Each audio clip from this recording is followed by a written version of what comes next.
Assalamualaikum warahmatullahi wabarakatuh. Perkenalkan, saya Menuk Rahmawati, CGP Angkatan 10, SMA Negeri 1 Petarukan, Kabupaten Pemalang. Pada video kali ini, saya akan memaparkan koneksi antar materi modul 2.3, yaitu coaching untuk supervisi akademik. Izinkan saya memperkenalkan fasilitator saya, yaitu Ibu Itung, kemudian pengajar praktik saya, yaitu Bapak Sudiarto.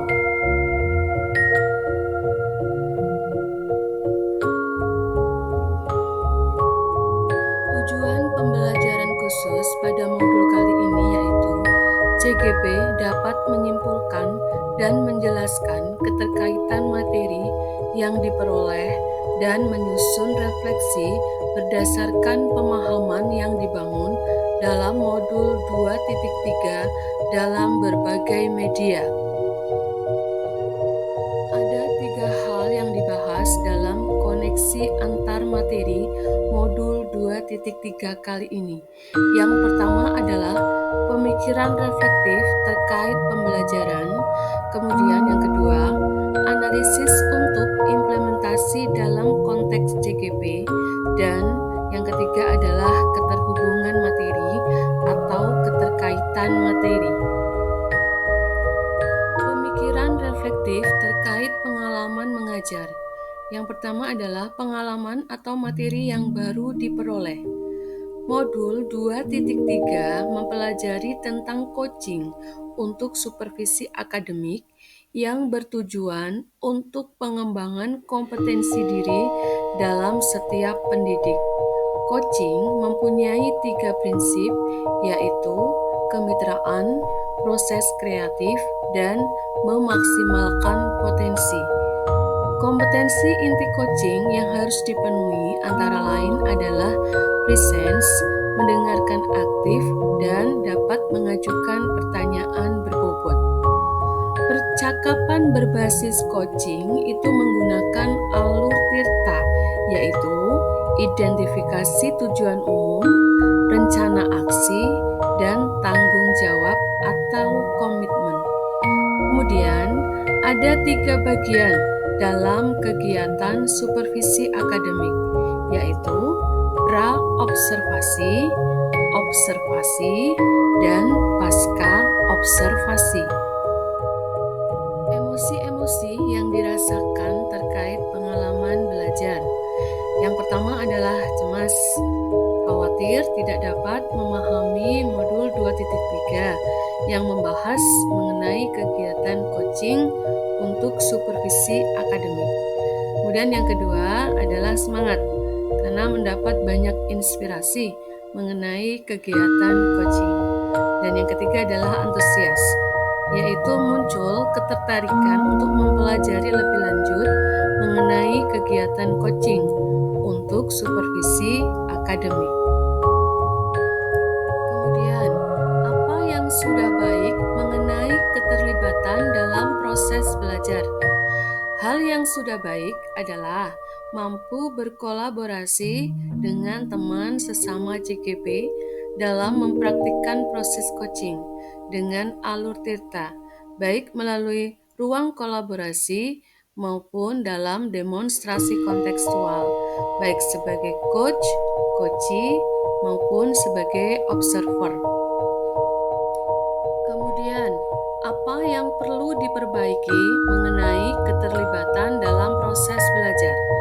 Yang perlu diperbaiki adalah dalam melatih kemampuan diri untuk hadir sepenuhnya dan melatih kemampuan diri untuk dapat mengajukan pertanyaan yang berbobot untuk coaching. Keterkaitan dengan kompetensi dan kematangan diri pribadi, yaitu mengoptimalkan kemampuan dan kekuatan diri sebagai guru yang mampu menjadi coach bagi murid, rekan sejawat, dan orang-orang di sekitar. Analisis untuk implementasi dalam aspek CGP, yaitu memunculkan pertanyaan kritis yang berhubungan dengan konsep materi dan menggalinya lebih jauh.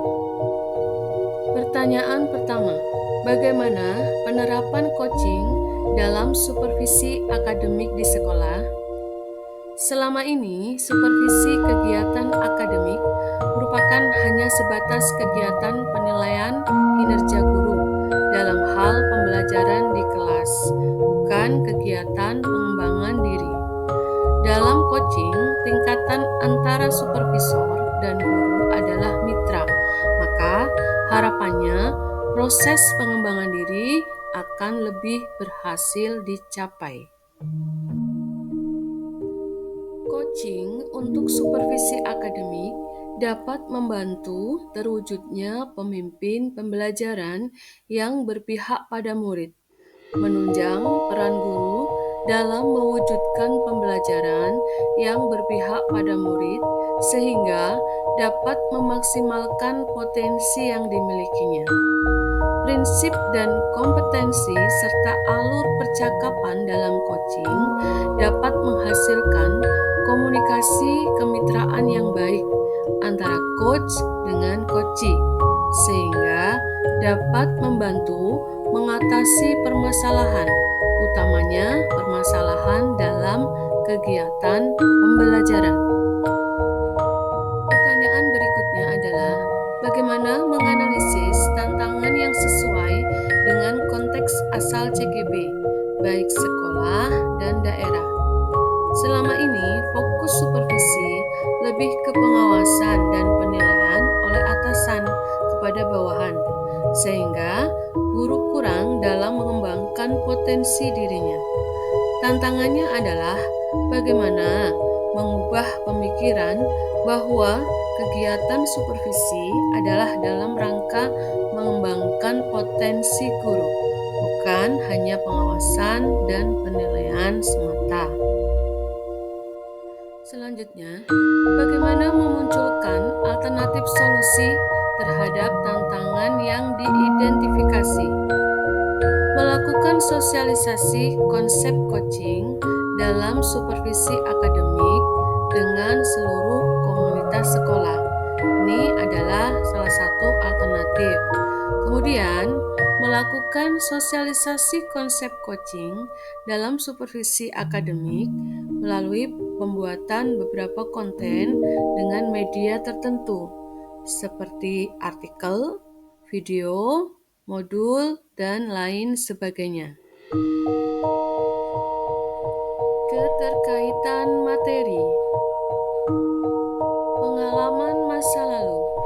Sebelumnya, saya mengenal istilah coach dengan definisi pelatih dalam dunia olahraga. Pengalaman supervisi yang saya alami hanya sebatas kegiatan penilaian dan pengawasan, bukan untuk pengembangan diri. Dan kegiatannya hanya observasi saja, tidak ada tahapan pra-observasi dan pasca observasi.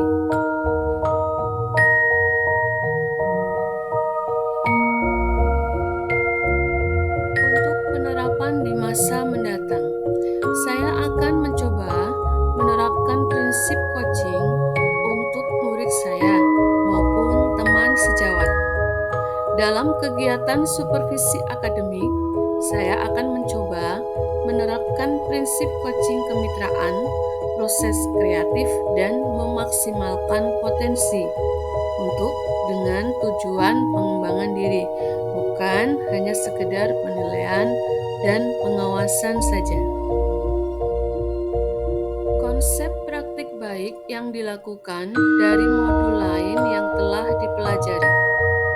Pada modul 2.1. Pada modul 2.1, saya belajar mengenai pembelajaran berdiferensiasi yang mengakomodasi semua kebutuhan belajar murid sesuai profil belajar agar dapat mengembangkan potensi diri. Nah, pada modul 2.3 ini, saya belajar bagaimana mengembangkan potensi diri coachee dengan kegiatan coaching yang menggunakan prinsip kemitraan dan memaksimalkan potensi dalam mendapatkan solusi atas segala permasalahan. Pada modul 2.2. Pada modul 2.2, saya belajar mengenai pembelajaran sosial emosional, yang salah satunya adalah belajar melatih fokus dengan praktik mindfulness. Praktik mindfulness menurut saya ini dapat digunakan untuk mendukung kegiatan yang ada dalam modul 2.3 ini, yaitu kompetensi dalam kegiatan coaching, yaitu presence, mendengarkan dengan aktif, dan mengajukan pertanyaan yang berbobot.